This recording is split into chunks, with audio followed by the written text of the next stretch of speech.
Good morning student, आपका स्वागत है। आज हमारी जो क्लास है वो क्लास 12 के लिए है, जैसा कि बोर्ड पे आप देख सकते हैं।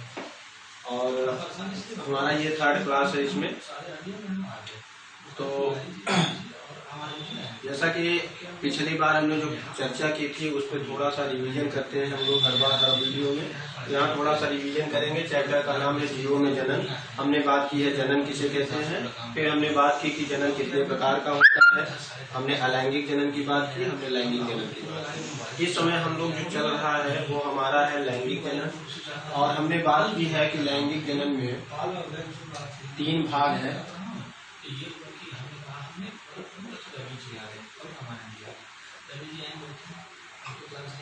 लैंगिक जनन को हमने पिछली क्लास में देखा था कि लैंगिक जनन को समझने के लिए इसे हम 3 भागों में बांट देते हैं।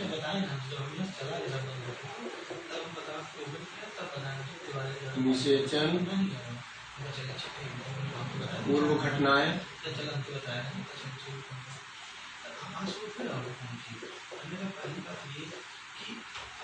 निषेचन,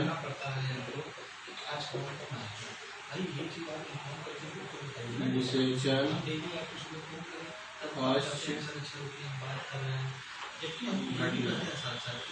तो हमने पहला पढ़ लिया था निषेचन पूर्व घटनाएं।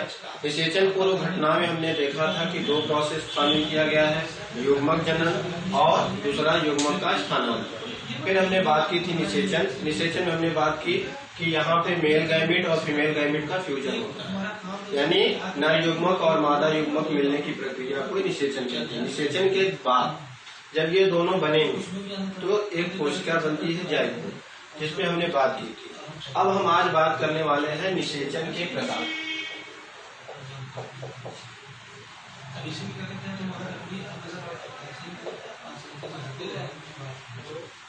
तो निषेचन 2 तरह का हो सकता है।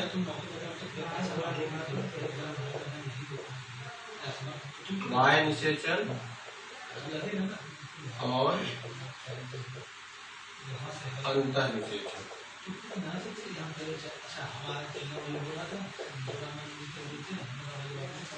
एक्सटर्नल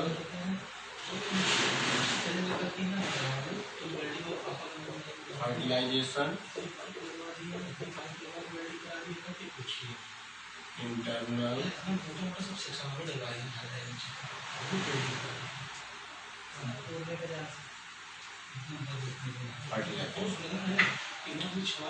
तो आप यहाँ समझ सकते हैं बाह्य निषेचन और अंतः निषेचन 2 तरह का है।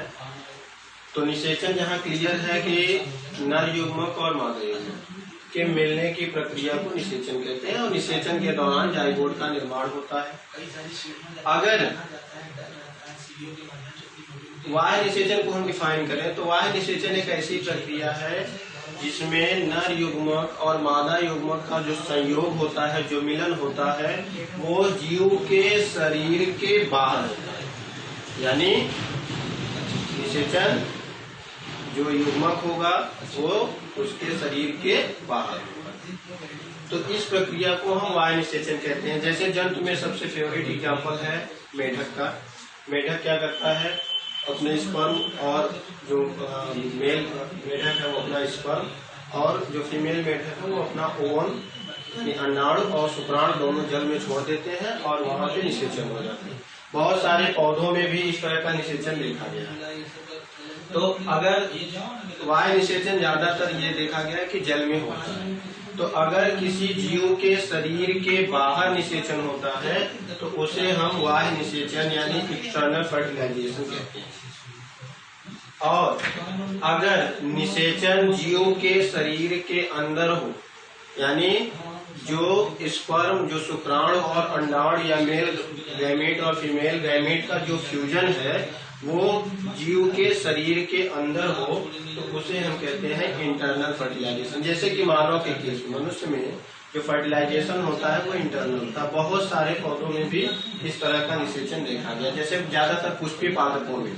आगे जो हमारा 2nd चैप्टर है उस पर हम बात करेंगे पुष्पी पादपों में लैंगिक जनन। तो पुष्पी पादपों में जो लैंगिक जनन होता है वो ज्यादातर अंतः निषेचन।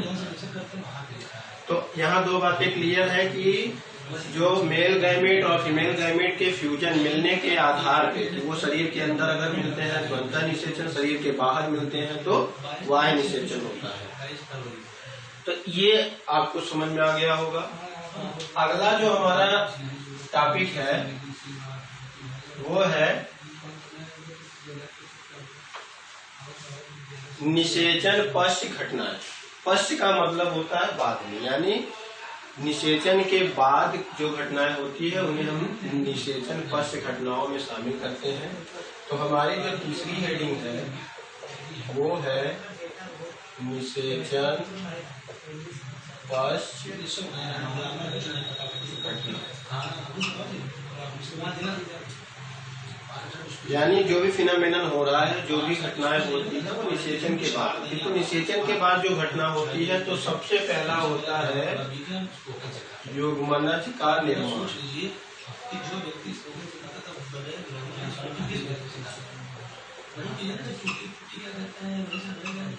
युग्मनज का निर्माण यानी जाइगोट फॉर्मेशन।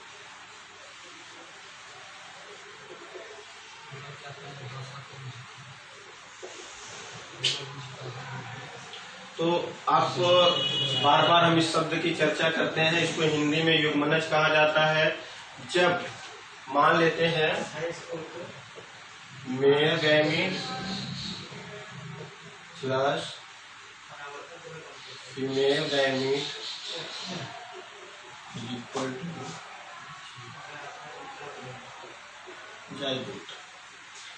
अगर नर युग्मक मादा युग्मक दोनों मिलेंगे, जो सेल बनेगी वो जाइगोट। यहाँ पे बायोलॉजी में बड़ा इंटरेस्टिंग हम लोग बात करते हैं कि यहाँ पे एक और एक मिलकर के एक ही होगा।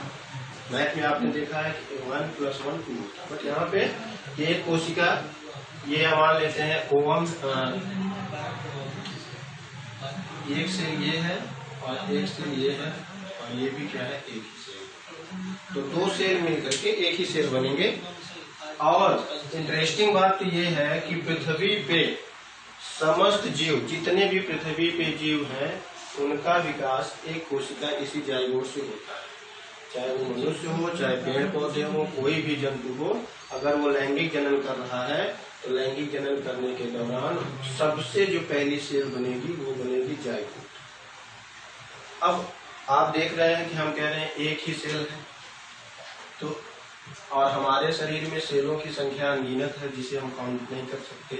तो होता क्या है कि ये जो जाइगोट है, ये जो सिंगल सेल है, ये डिवाइड होता है, यानी ये डिवाइड होकर के 2 4 कुछ भी हो सकता है।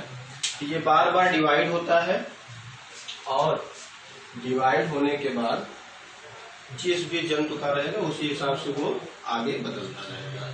यानी जाइगोट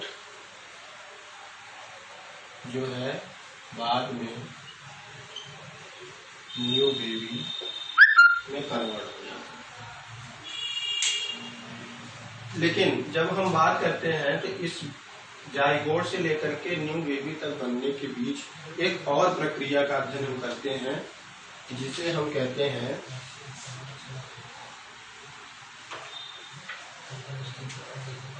दूसरा हमारा जो भाग है वो है भ्रूणोद्भव।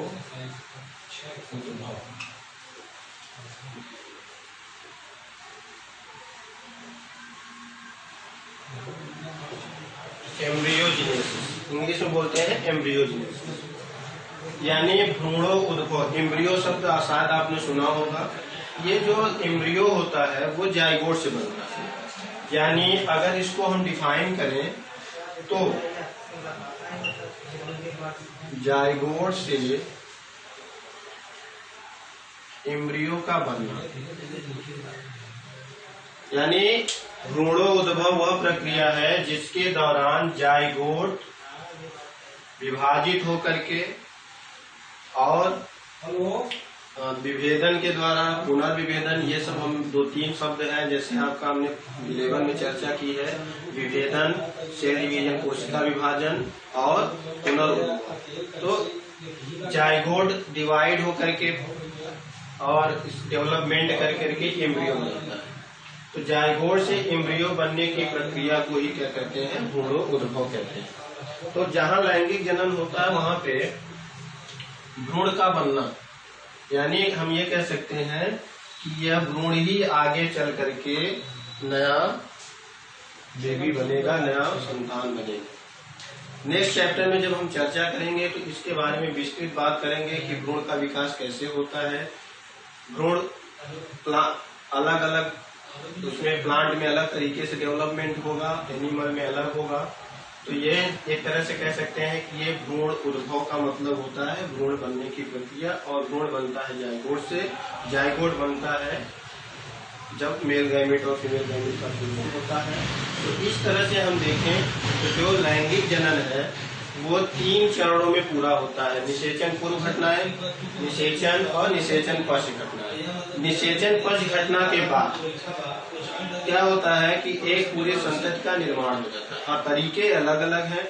जब हम समस्त जीव की बात करेंगे जिनमें लैंगिक जनन होगा, आगे के जो हमारे चैप्टर है इस यूनिट में, जैसे पुष्पी पादपों में लैंगिक जनन, उसके बाद मानव प्रजनन है, तो हम उनमें देखेंगे कि एम्ब्रियोजेनेसिस पौधों में कैसे होता है और हम देखेंगे एम्ब्रियोजेनेसिस कैसे ह्यूमन में होता है। तो आपने देखा होगा कि पौधों में क्या होता है, जो फूल लगते हैं, फूल लगते समय ये उसमें नर जनन अंग होगा, मादा जनन अंग होगा। नर जनन अंग से नर युग्मक, मादा जनन अंग से मादा युग्मक बनेगा। बनने के बाद जायगोट बनेगा। जायगोट बनने के बाद ये डेवलप होकर के, अब आप यहाँ ध्यान दे सकते हैं कि मैं पूरा जो है एक आपको फ्लो चार्ट बनाता हूँ। तो यहाँ पे मान लेते हैं नर युग्मक प्लस मादा युग्मक, ये दोनों मिलके क्या बनाए, युग्मनज, और ये युग्मनज भ्रूण। यहाँ तक तो क्लियर है। अब ये जो भ्रूण है ये डेवलप होकर के क्या बन जाएगा, नया।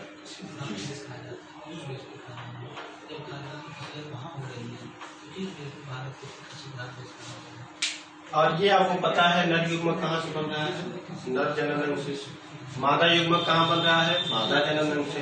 तो नर युग्मक, मादा युग्मक, इन दोनों को हमने कहाँ पढ़ा था, नर युग्मक मादा युग्मक बनने और मिलने की प्रक्रिया को हमने कहाँ पढ़ा था, निषेचन पूर्व घटनाएं। जब ये दोनों मिलकर ये युग्मनज बनाए तो निषेचन हो गया, और जब युग्मनज से इसका आगे विकास हुआ तो इसको हमने कहा भ्रूण उद्भव कहा। ये शब्द थोड़ा सा देखिएगा, भ्रूण उद्भव है, भ्रूण का उद्भव, 2 शब्द है, भ्रूण प्लस उद्भव, यानी भ्रूण का बनना। तो जब हम पौधों की बात करेंगे तो वहां पे ये जो नर जनन अंग के जो नर युग्मक है वो क्या है आपका, परागकण रहेगा। मादा युग्मक क्या रहेगा, तो ये सारी चीजें हम वहां जब बात करेंगे तो वहां हम देखेंगे। तो परागकण आगे चल करके, चलिए इस सब की बात हम क्योंकि सेकंड चैप्टर में करने वाले हैं तो अभी आपको करेंगे तो आप जो है इस पे फोकस नहीं कर पाएंगे। तो नर युग्मक मादा युग्मक का बनना, उसके बाद युग्मनज, युग्मनज से भ्रूण और भ्रूण से नया जीव। ये पूरा स्टेप जो है लगभग लैंगिक जनन करने वाले हर प्राणी में होगा। लैंगिक जनन करने वाले हर प्राणी में होगा। तो इस तरह से हमारा जो पहला चैप्टर होता है जिसे हम कहते हैं जनन, जीवों में जनन। तो जीवों में जनन में हमने देखा कि जीव कैसे जनन करते हैं। लैंगिक जनन करने वाले जीव ज्यादातर हायर होते हैं, जैसे हमने बात की मनुष्य। अलैंगिक जनन सामान्यतः छोटे जीवों में पाया जाता है, और वर्धी जनन की भी हमने बात की। वर्धी जनन ज्यादातर पौधों में ही मिलता है। तो इस तरह से जो हमारा पहला चैप्टर कहता है जीवों में जनन, इसमें बहुत सारे क्वेश्चंस हैं, आप उसको देखिएगा। जो भी आपको नहीं समझ में आएगा वो हमको या ग्रुप पे आप व्हाट्सएप कर सकते हैं। उस क्वेश्चन को हम लेंगे और उसका आंसर भी आपको नेक्स्ट वीडियो में बताएंगे। और आपके लिए ये जो हमारा नेक्स्ट चैप्टर है वो आपके लिए है पुष्पी पादपों में लैंगिक जनन। तो आप थोड़ा सा लैंगिक जनन के टॉपिक को पढ़ लीजिएगा। एक बार जब आप पढ़े रहेंगे तो जो मैं यहाँ बताऊंगा वो आपको आसानी से समझ में आ जाएगा। ओके, मिलते हैं नेक्स्ट क्लास में।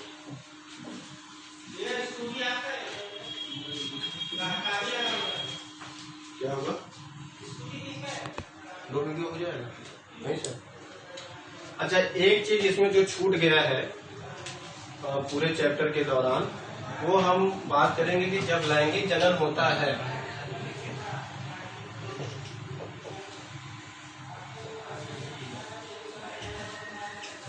लैंगिक जनन की पूरी प्रक्रिया आपको समझ में आ गई होगी कि लैंगिक जनन कैसे होता है, उसमें क्या क्या प्रक्रियाएं हैं, कौन कौन सी घटनाएं हैं, उसकी चर्चा हम कर लिए।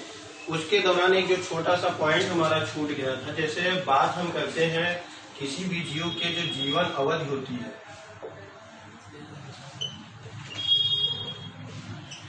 जीवन अवधि को हम कहते हैं इंग्लिश में लाइफ स्पान। लाइफ स्पान का मतलब हमने बताया था जन्म से लेकर मृत्यु तक का समय।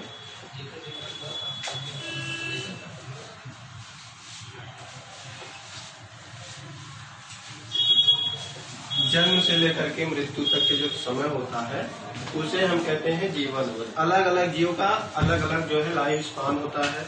जैसे मनुष्य का माना गया 60 से 70 साल। तो आपके बुक में एक पूरा पेज दिया है, उस पर कुछ जीव जंतुओं के नाम दिए गए हैं, उसमें आपको फिलअप करना है कि किसकी जीवन अवधि कितनी है। तो वो आप कर लेंगे, वो आपके लिए होमवर्क भी हो जाएगा। तो हम जो बात करने वाले थे कि जब लैंगिक जनन करने वाले जितने भी जीव हैं उनके इस जीवन अवधि को हम 3 भागों में बांट सकते हैं। तो जीवन अवधि को हम 3 भागों में डिवाइड कर सकते हैं। पहला तो है किशोरावस्था। आप जो है जीव विज्ञान में पढ़ रहे हैं, मनोविज्ञान में इस जीवन अवधि को शिशु काल, बाल्यावस्था, उसके बाद तब आता है किशोरावस्था। लेकिन यहाँ पे जब हम जीव विज्ञान की बात करते हैं तो उसमें इस जीवन अवधि को मुख्यतः लैंगिक जन्म करने वाले जीवों की जीवन अवधि को मुख्यतः 3 भागों में विभाजित किया गया है। पहला तो है किशोरावस्था, जिसे हम जुवेनाइल पीरियड कहते हैं। Juvenile period. दूसरा जो होता है वो होता है प्रजनन अवस्था।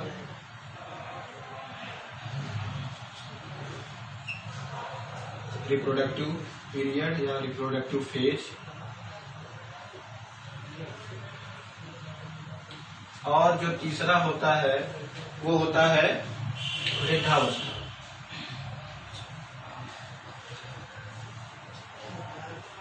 या जीर्णावस्था, जो भी आप समझ जाए।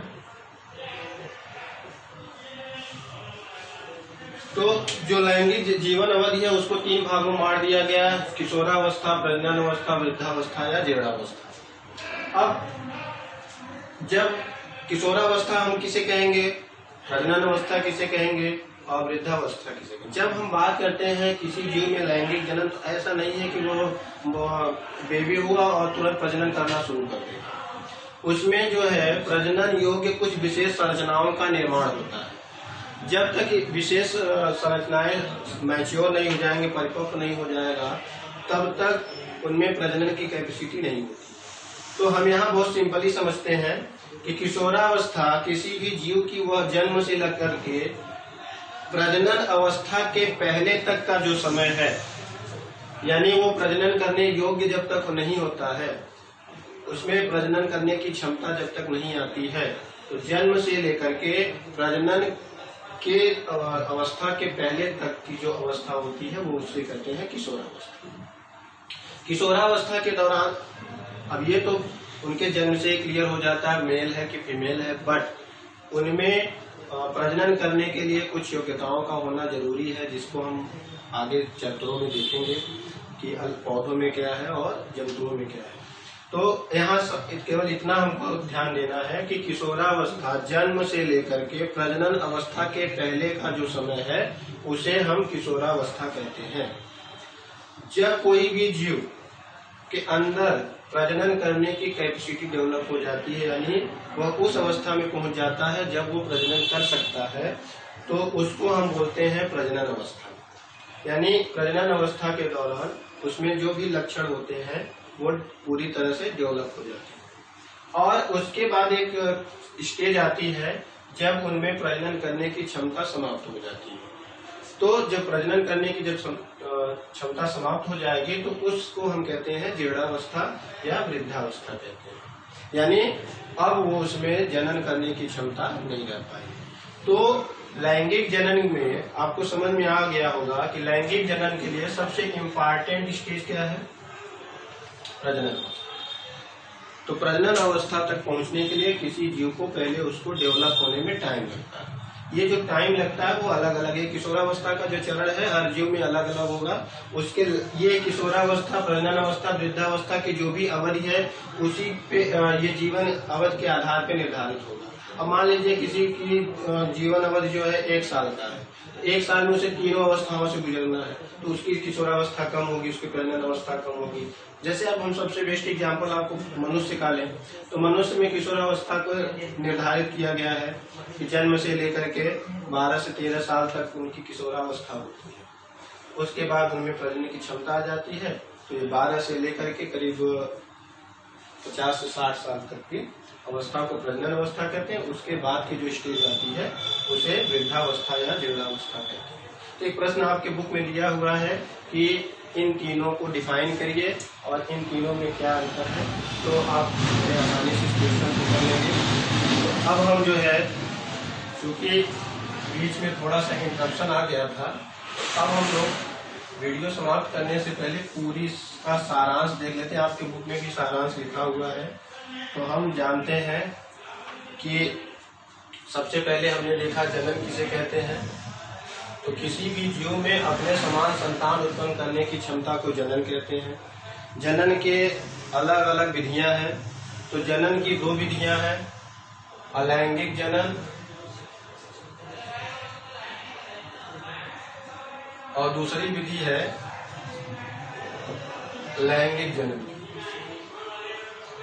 अलैंगिक जनन हमने बताया था एसेक्सुअल रिप्रोडक्शन।